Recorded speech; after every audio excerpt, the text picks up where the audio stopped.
Okay, I wanted to make this video today.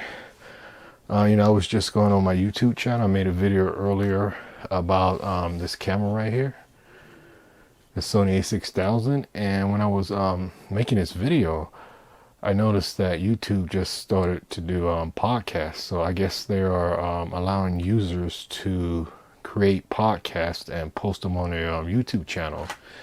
So I was wondering how that actually work. And I looked at a few samples and I decided to do one about this camera, but I wasn't really sure if I was going to, when I do the podcast, I wasn't sure if I was going to add a still photo. I actually do a video of a podcast, because I know there's a lot of podcasts out there that don't have videos, just a, still image. But I decided to do a video, so I'm doing both. I'm actually doing an audio podcast and I'm doing a video podcast, which I will be posting here on YouTube. So if I decide to do one or the other, I have both. So right now in this podcast, I'm just going to talk about the Sony A6000. As I mentioned before, I did a video earlier about this camera and about the video quality of this camera. So I decided just to finish it up with this. So basically, I'm just going to talk about this camera and about all the features that it has, and also about how well it takes photos, image quality, etc. But when I basically, do this introduction to this camera, I'm not really going to do everything in order. I'm just going to go back and forth, so nothing's going to be in order. It's just going to be right off the top of my head, because I used this camera for a few years now, so I know a lot of things about it. So I'm just not, everything's not going to be in order. It's going to be back and forth, what I like about this camera, what I don't like about it. So just to give you, an idea of this camera and try to give you much information as I can about this camera. So I'm going to start right now. And again, this is just going to be straightforward and nothing really in order. Just gonna be random talk about this camera. So yeah, I looked this camera up. This camera was actually about, this camera was manufactured in 2014.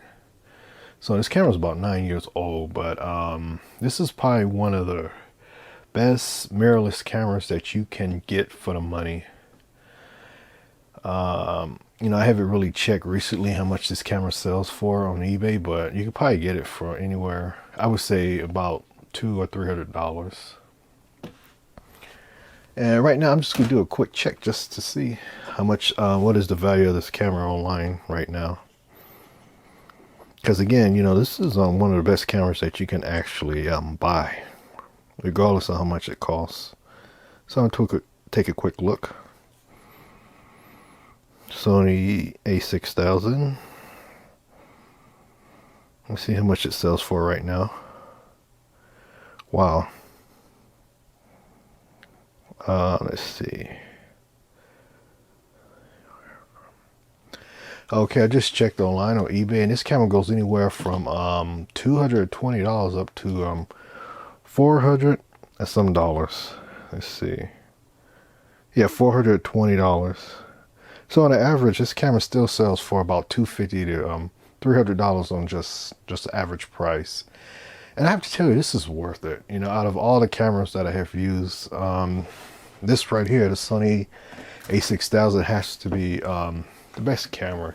And there's a reason for this. If you go online and you look at the reviews, I don't know if it's Amazon review, but I was looking, there's about over 9,000 reviews on this camera, and I would say 90% of those reviews are positive, are like 4.5 stars. Out of 5 stars, this camera gets like 4.5 stars, and that's over 9,000 reviews. That's a lot of reviews, and I can see why.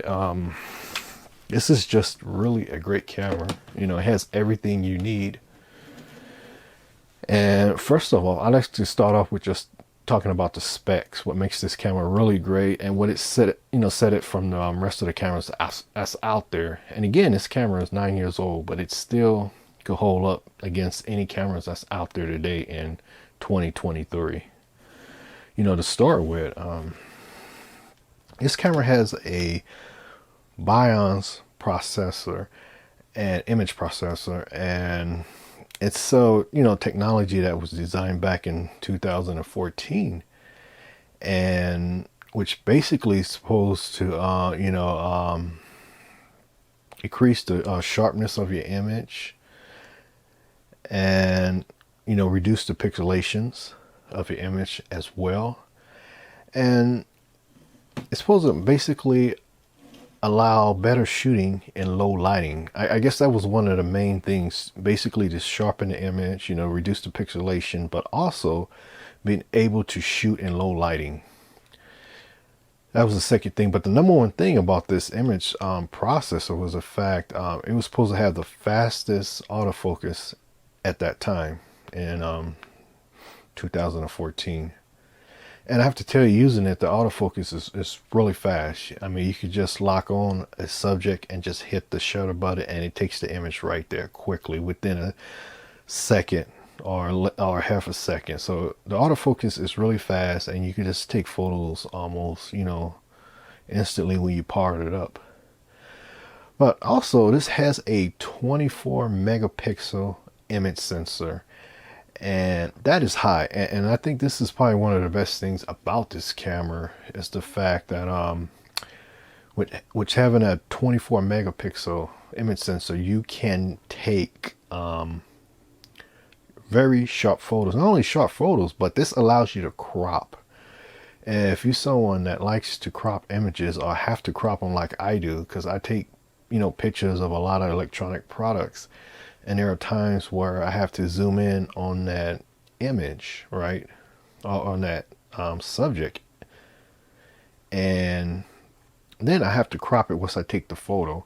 And with a lot of cameras, when you crop an image, you lose the image quality. In some way the image quality is reduced because you are enlarging the image. You're kind of zooming up in on it and you're enlarging it, and it loses its quality. But using this camera, you can actually zoom up and crop images very close, and the images are still sharp.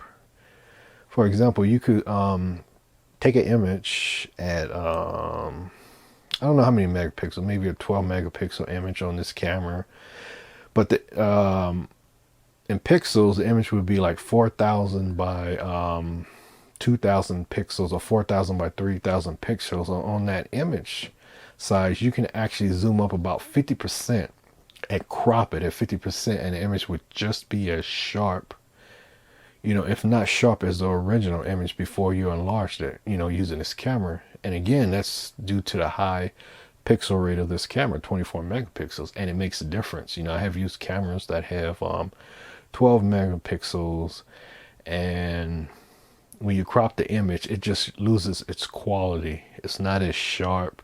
The color is not as vibrant. But with this camera, you could crop as much as you want, and the images are just as sharp. I mean, you could actually enlarge the image or zoom in an image, the full image, zoom in on it, and it's just as sharp as it was if you was zoomed out. I mean, this camera, for its size, has an incredible image sensor.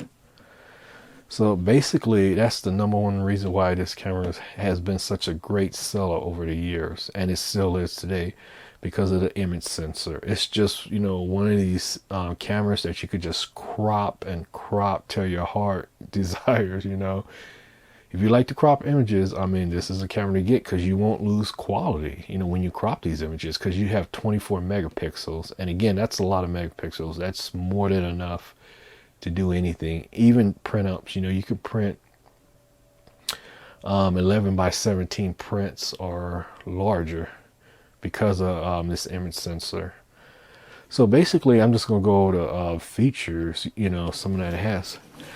I'll go over the features that this has, and also, well, to start with, I just mentioned the image sensor. So I'm basically going to go to the build quality. So when you look at the build quality of this camera, this actually has a metal body, as you can see. Let's see. Make sure I get this in focus. Yeah, this camera actually has a full metal body, most of it. And what I like about it, it's very compact. And again, I actually like large cameras, but for a camera that takes this kind of image quality, it's really nice to see that it's compact. It makes the camera even seem more amazing for the photos that this camera puts out for being, this size. Again, it's really a small camera because this is actually a mirrorless camera. It has a removable, interchangeable lenses. But yeah, for its size, it's really small compared to other cameras, especially if you're someone who used the GH3. It's a lot smaller than that camera.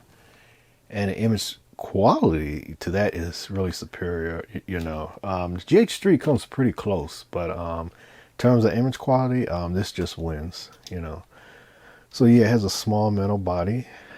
And when you look at it, let's see. It has basically a hot shoe, and this is interesting. This is a hot shoe that is actually interactive, or I don't know the correct name what it's called, but I think it's called maybe an active hot shoe, which means you can actually, they have accessories that you could integrate into this camera using a hot shoe. And one of those accessories is actually a microphone. And this is the only thing that I could really, there's two things that I can complain about this camera. There's two things that I don't like about it. And I'll mention right now, the first thing is, one of the things is, there's no built-in microphone or external microphone attachment. So that's one thing I don't like. But as I mentioned earlier, you can use a hot shoe, which has a, you can actually buy an external microphone that would plug right into the hot shoe, and it's active, and you can actually record using a external microphone that are made for this camera. And I think Sony makes two microphones that will work with this hot shoe if you want to get better sound instead of using the sound, other internal microphones that's in this camera. Let's see where they at. Yeah, they're right here in the front. It's hard to see, but they're right there. And one thing I have to mention too with these microphones, as you see, the microphones are facing on the front of the camera, right where the lens is attached to. And that may be a problem if you are using a manual lens, especially if a manual lens that is made out of metal or aluminum. But I notice, when I take video and I'm recording with these two built-in microphones right here, since this lens is made out of metal, when I use the rings to adjust it like this, you can actually hear the rings. You can actually hear the metal rubbing against the other metal on this lens when I do this. Not so much with this, but when I adjust the aperture right here using this ring. Let's see. Yeah, when I'm using this ring right here, you can actually hear it, when it rotates or when it touches the metal. So it gives kind of like a metallic or metal sound, when you adjust the aperture. And that's because the microphones are right next to where the lens attached to. So you go to hear, if you are using a manual lens, you are going to hear the lens when you use the rings to adjust the focus of it.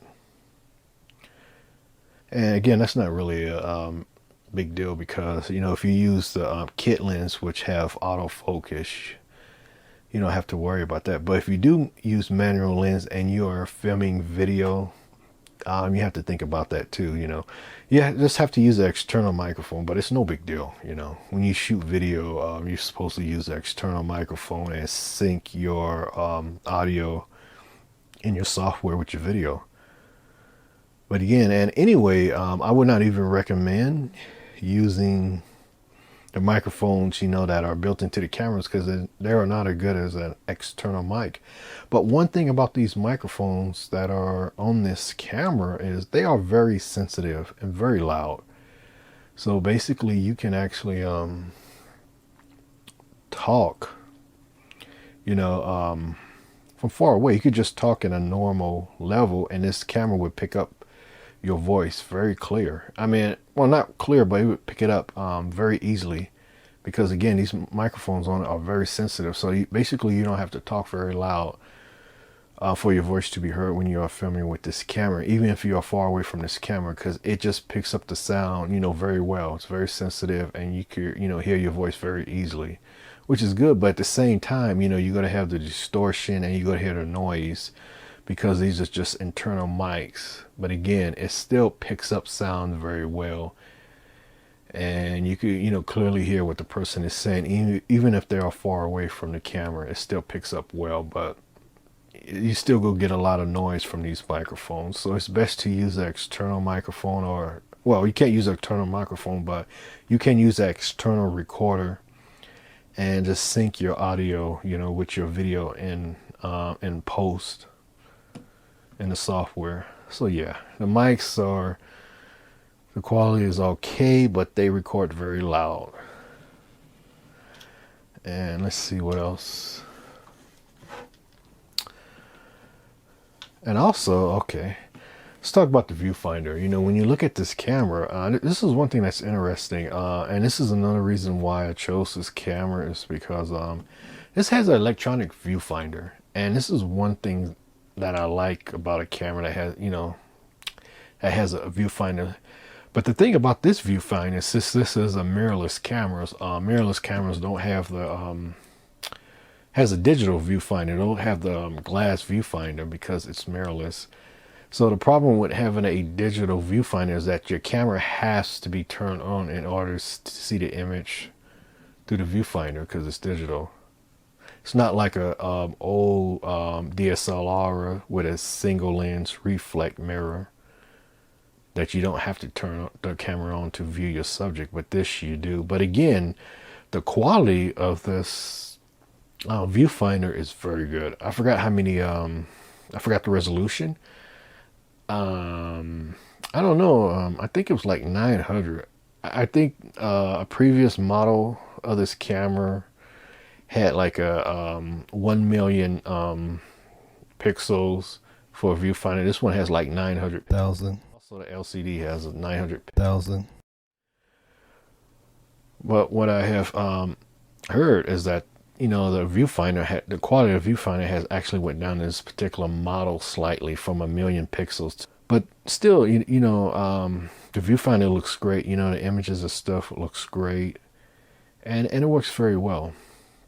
And again, you know, this is good to see this on our camera this size, because most cameras that are this size don't have any type of electronic viewfinder, but this one does, and it works very well. So yes, that was one of the reasons why I got it.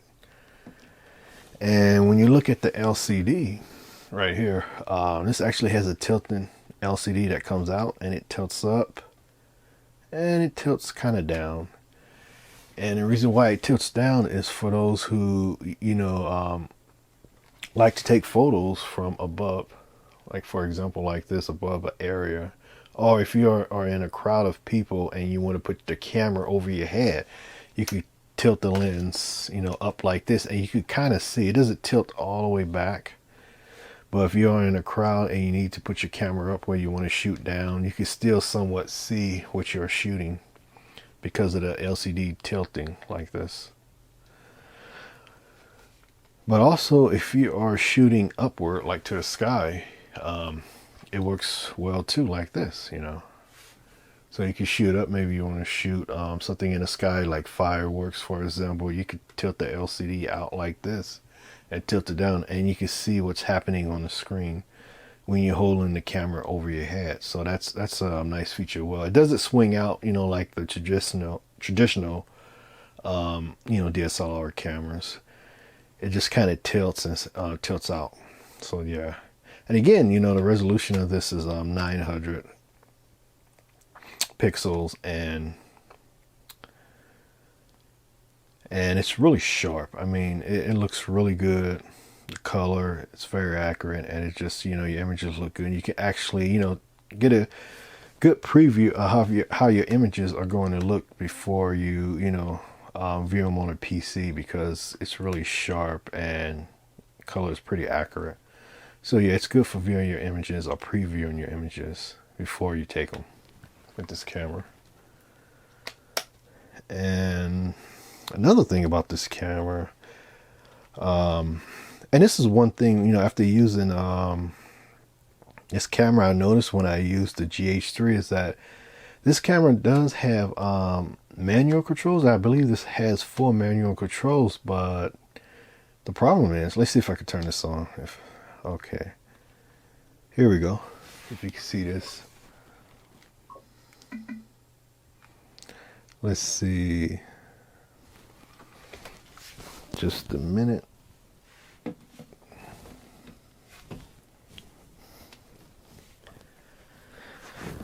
Okay, I was trying to see, go to the menu mode over here.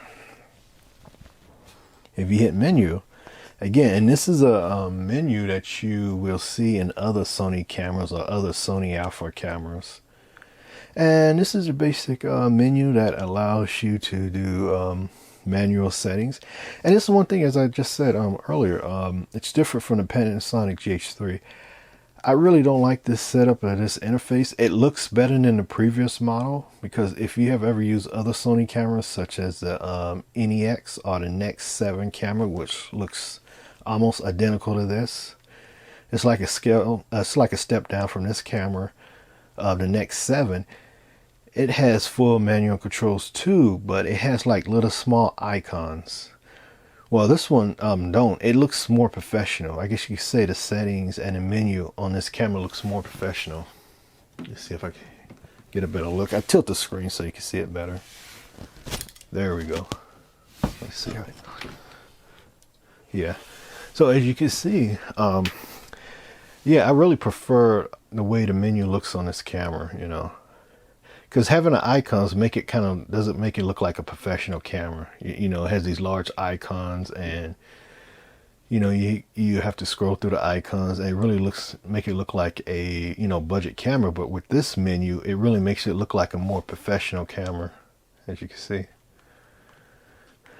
But at the same time, you know, the controls and functions are not as simple as they are on like a Panasonic GH3. Panasonic GH3, you know, you usually have all your manual controls, which is sitting on the top of the camera, the buttons and everything, and the white balance all can be adjusted, you know, from the camera without going into the menu. But with this Sony A6000, most of the adjustments that you have to make, including the white balance or the video quality, you have to go through the menu and try to find the settings.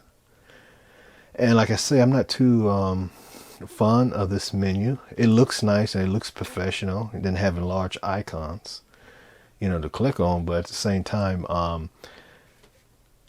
it's kind of hard to find what you're looking for, because the buttons are not on the camera. They really try to keep the camera and make it look really sleek and not have too many buttons. So they put all the controls and the features into the base of this camera, so you have to find them. But what I found out, this camera really does a lot. It may look like, you know, your average mirrorless camera, but this camera has over a ton of features. I mean, it has features that are not even listed on this camera. You have to go deep into the menu to find them, and that's the thing. As you can see, this camera even has Wi-Fi.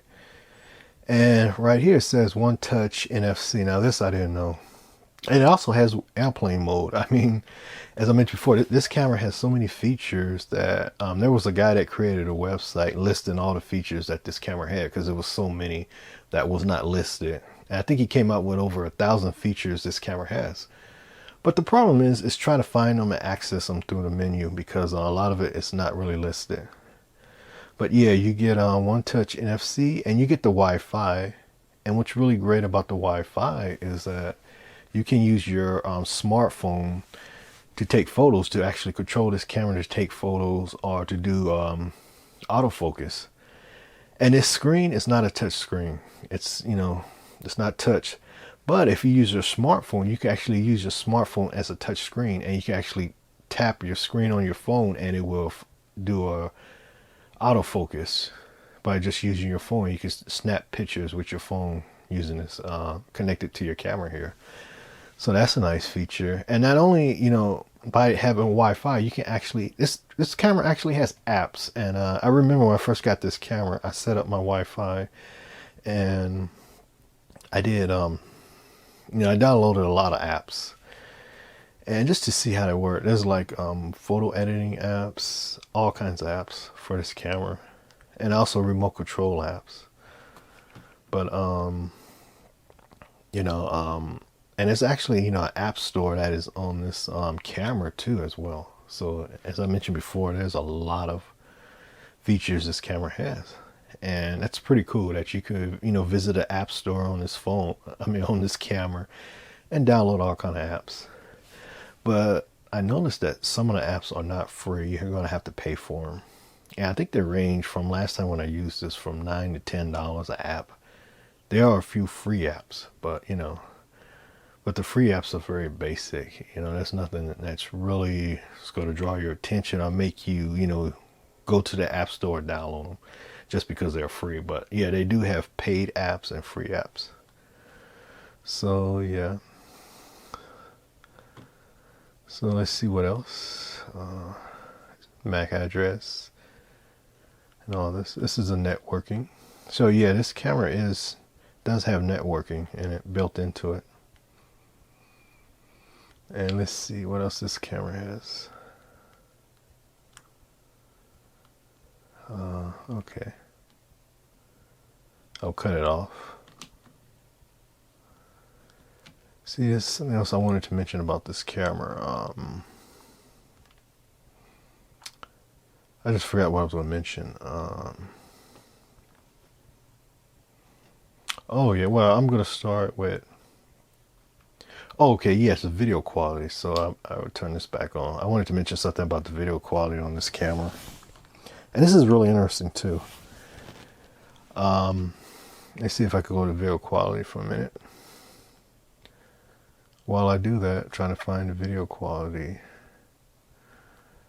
I want to mention, yeah, the video quality on this basically has a lot of modes. The bit rate of each video ranges from like 6 megabytes to 6 megabytes per second up to like 12 megabytes at FX mode. And I'm trying to find it here. But one thing that's interesting, okay, movie. Again, this is what I'm saying. This is really hard to find, what you're looking for through this menu. Let's see if I can find it real quick. And, and see how the menu is laid out. You have to scroll kind of down to see what is there. For example, let's see. Trying to find video settings. Okay. Oh, okay. I think I know what it is. I don't have a memory card in this camera right now, so this is why I can't get the movie mode. But let me see. I got a memory card right here, and let's see. Can I put it in?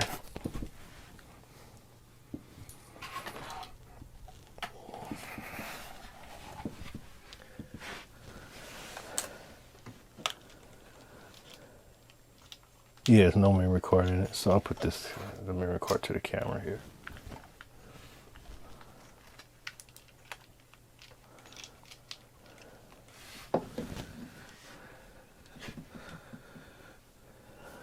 Okay.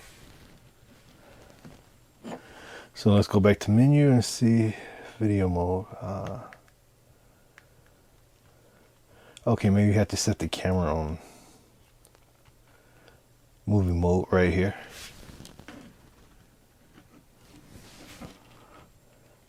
And again, I don't use this camera really much, so it's kind of hard, to remember the settings.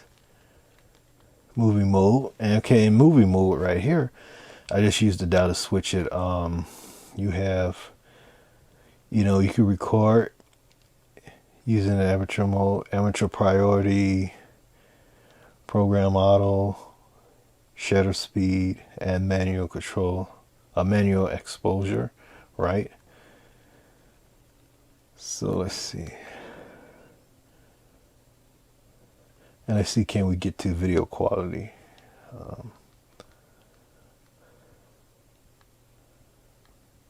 Okay, here we go. Movie mode program. Let's see. Yeah, I actually forgot how to get. I'm so used to using a GH3. GH3 has very. Oh, okay. I don't know if I recorded, but my camera just cut off. So I'm recording again. I was talking about how this camera heats up. So I don't know if my camera got this, but I'm going to say it again. So I'm going to have to edit it out if I said it twice. But one of the major problems that this camera have, and is really could be a downfall, is the fact this camera overheats.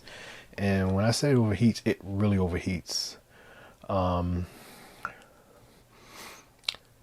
You know, if you film any longer than 6 minutes, for example, if you filming up to 9 or 10 minutes, at the 10-minute mark, this camera would get so hot it would just shut off completely. And once it's shut off, you have to let it cool down and then start filming again. And in the next 9 to 10 minutes, the camera's going to overheat again and it's going to shut off. And this is one of the major problems with this camera, or one of the drawbacks that a lot of users that actually had this camera complain about, is that it overheats when you're shooting video for a long time. So if your video is over 6 minutes, it's going to start to heat up and eventually shut off. And this is something that really plagued this camera, but it happened to me, you know, a lot of times.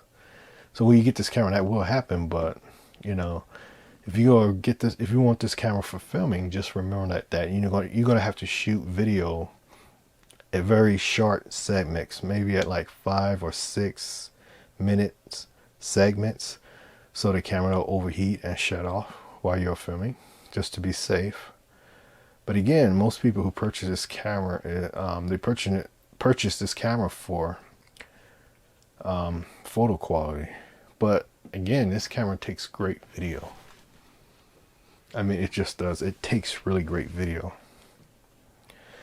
And okay, I'm done with that. But I don't know if my camera actually recorded when I was talking about the video quality. If it is, I just edited it back out. But I just want to show you this again if the camera didn't catch this. There's an extra setting when you're recording video. Let's see, it's right here. There's actually a high quality mode. This records video up to with a bit rate of 24. But there's actually another mode if you have a fast SD card that is at least a class 10. When you use that type of SD card that's a class 10 or faster, it will give you an extra or a higher quality video recording that will automatically be listed in this camera if you use that card. If you use a regular SD memory card, that extra setting or that video quality will not come up and will not be listed on this camera. But if you use a high-speed card, it will. And it has to be a class 10 or higher. And you will be able to record video at a high bit rate of 50 megs. And I think it's 60 frames per second, very high quality, and it's at a different format too. It's at a higher quality compression format. So I wanted to mention that in case my camera did not capture that. But yeah. So now I think I'm going to talk about the image quality. You know, as I mentioned before, there's a couple of things that this camera did not have that, you know, I didn't like. Is the fact it doesn't have a external microphone jack. That was number one. And I forgot what I said earlier, but that was one of the main things. And number two would be this camera overheats if you take video for a long time.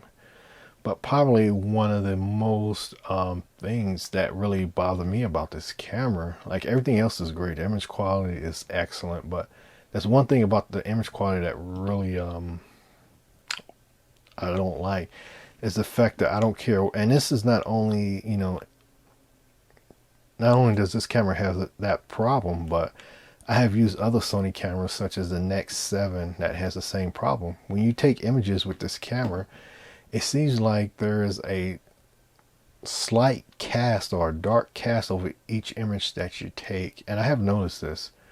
So basically it puts like a tint that is kind of dark over each image.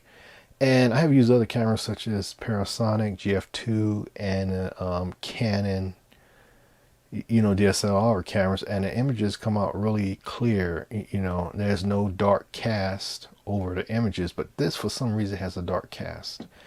And again, I don't know what it is with Sony cameras, but Sony cameras has this. They point and shoots don't, but a lot of their mirrorless cameras do. As I said, the NEX or the Nex 7 has the same problem. I actually own that camera, and well, I had to get rid of it because it was there was something wrong with the pen. One of the pins was bent on the camera, and it would not communicate with the lens. But when it was working, it had the same problem. So basically, each photo that you take with this camera, it's going to put a slight dark cast over the image. And you can't get rid of the dark cast. Even if you try to edit it in a photo, you might be able to get rid of it if you use the histogram. But if you try to adjust the brightness, the contrast, it's not going to work. Your images are still going to have like a slight dark cast or dark tint over the image, even after you have edited and posted online. You can see it, if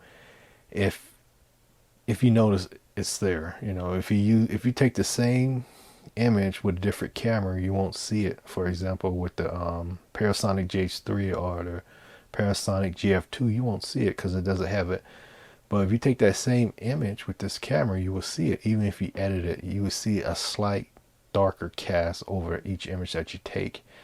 And I don't know why Sony has that problem with their cameras, but it does. So I don't know if the high-end alpha cameras have it, but this one does, and the Nex 7 does. But the point and shoot cameras don't have this problem. And to me, that's the only thing that I could complain about the image quality. It just has it just has that dark cast that you can't get rid of. And I tried going into the settings, and it's still there. And I have used different lenses, and it's still there. So I guess maybe that's what the camera has. But in all, if that doesn't bother you, this is a great camera to get. And like I say, if I use if I have to take professional photos or take photos that have to really look good and be really sharp and detailed, this is a camera I'm going to use. And I'm going to use this lens. This is a newer lens called Newer with an aperture of f1.2, and it's a 35 millimeter lens. And this is one of the best lenses for this camera that you can buy. Yeah. But again, minus those negative things about the camera, I mean, this is still a great camera to get even in 2023 or even 2024. It's a great camera. The image quality is excellent. I mean, you could crop and crop and crop, and your images are going to look great even if they're cropped. And again, this is due to the image process. I mean, the image processor and the image sensor is fantastic. The autofocus is fast, and the color is very accurate. Everything is great. I mean, this is why this camera is so well. It's because of the image quality. It's just excellent. Besides the dark cast, it would be perfect if there wasn't no dark cast over each image. But besides that, image quality is just really great. I mean, it cannot compare with other cameras in this class or for this price. So let's see, is there anything else to talk about this camera? And look at my time. I got 9 minutes left. Since this is a podcast, like I said, I'm sorry, if I went all over the place and nothing is in order. I'm just randomly talking about the camera and the features that it has. So trying to think if there's anything else to mention about this camera that you should know.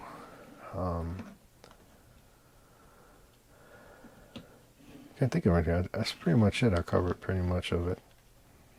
And again, there's tons of other features that this camera have that's not even listed, that you have to find. You have to go deep into the menu to find these features, and that's the thing. The menu just really it looks professional, but at the same time, it's kind of hard to find what you're looking for, because this camera has so many features that is not listed, that this camera could do that other cameras can't do.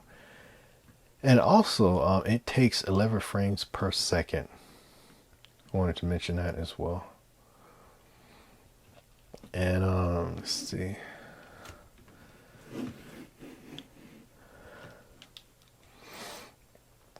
Yeah.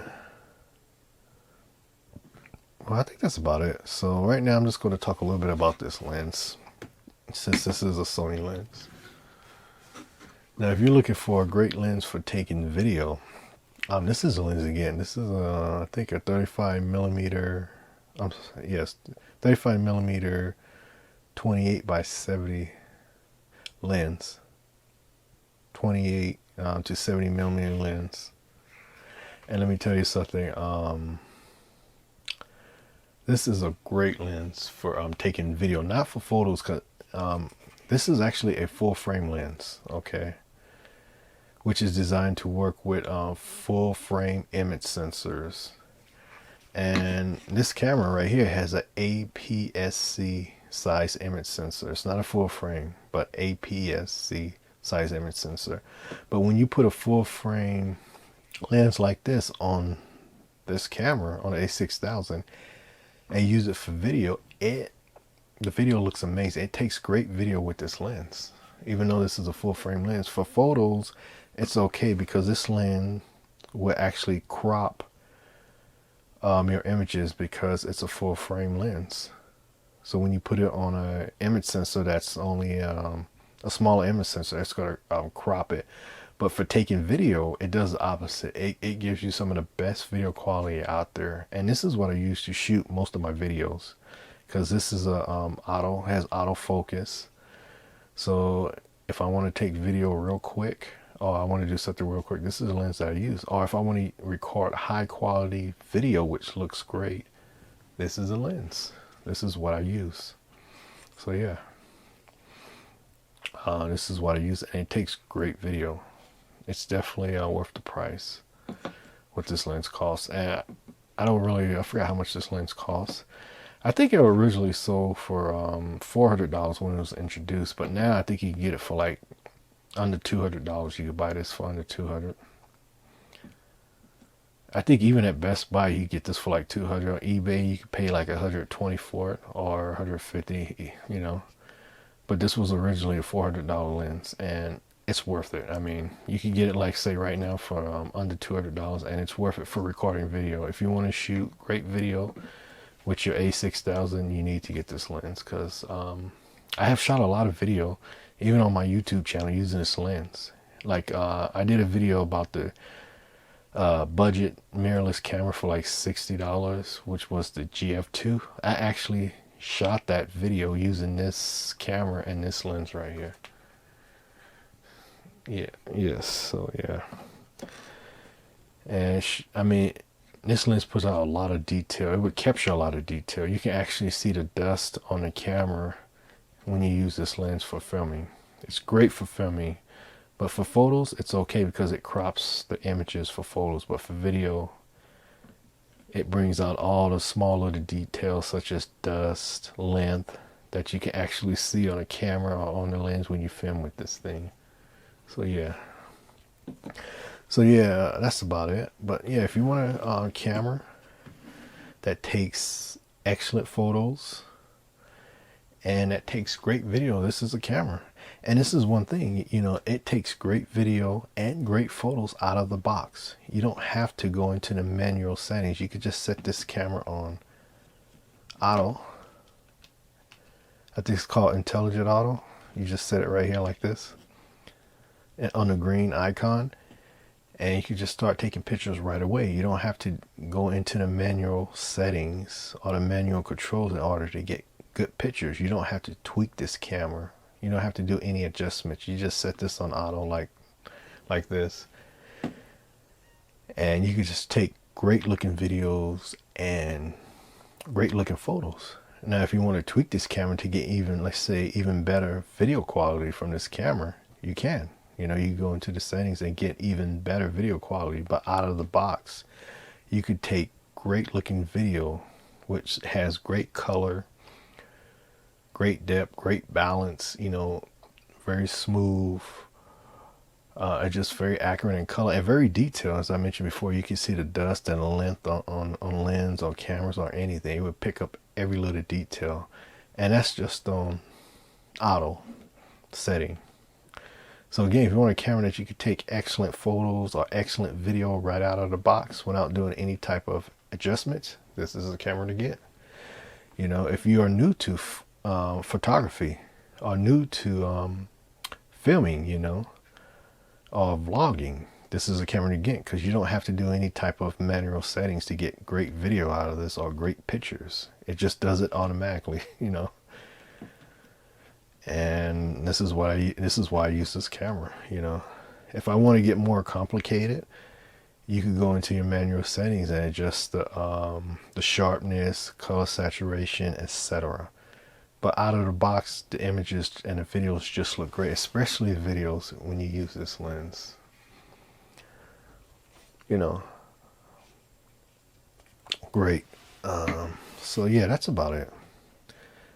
So again, this is a Sony A6000, and again, you know, for a price, even though this is a 9-year-old camera, this camera still takes beautiful pictures, excellent quality, and excellent sharpness. I mean, the images are sharp. Even if you crop them, they sharp, they look good.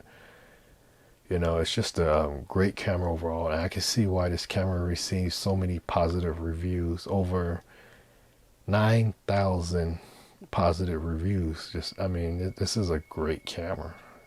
I can't say enough about it. You know, I mean, like I say, if you're someone who don't want to do too much manual controls or manual settings, this is the camera to get. You know, but if you do manual settings, you know, you get even better quality out of this camera, because the image sensor and the image processor is great. It's just really great. You know, it's a great camera overall. But again, you know, it just lacks a few things. Like I said, the camera overheats. You know, if you could get past that, you know, the camera overheats if you take video, you know, longer than 6 minutes. Like 9 or 10 minute videos could overheat. And it doesn't have a microphone, external microphone jack. But if you can get past that, and also the images have a slight dark cast over them, you know, I can even deal with that. But so this is why I choose this camera out of all cameras that I use. And I want to take, you know, if I want to take the perfect photo or excellent photos, this is what I'm going to use, because the images just look professional and it just look good without doing any type of editing or adjustments to them. You know, they just look really good. Even with the dark cast, they still look good. So that's about it. That's about all, you know, I guess you need to know about this camera. And so I hope you enjoyed this podcast. And again, this is just a random talk that I did about this camera. You know, I didn't put nothing in order. I didn't write anything down. It's just off the top of my head, you know. And this is why I like to do my podcast. I don't really like to read from anything, or, you know, I just try to make it more interesting and just talk about the camera. So this is my first podcast, so I hope it came out good. I hope you like it. And I would try to do more like this. I don't know if they're going to be videos like this. I prefer to do podcasts, you know, without doing the videos, just doing the audio part. So if you like this video, you know, give it a like. And if I explain everything about this camera, if I missed something about this camera, please let me know. And I will try to make another video explaining it. So thank you very much for listening. And I see you next time. Okay. Goodbye.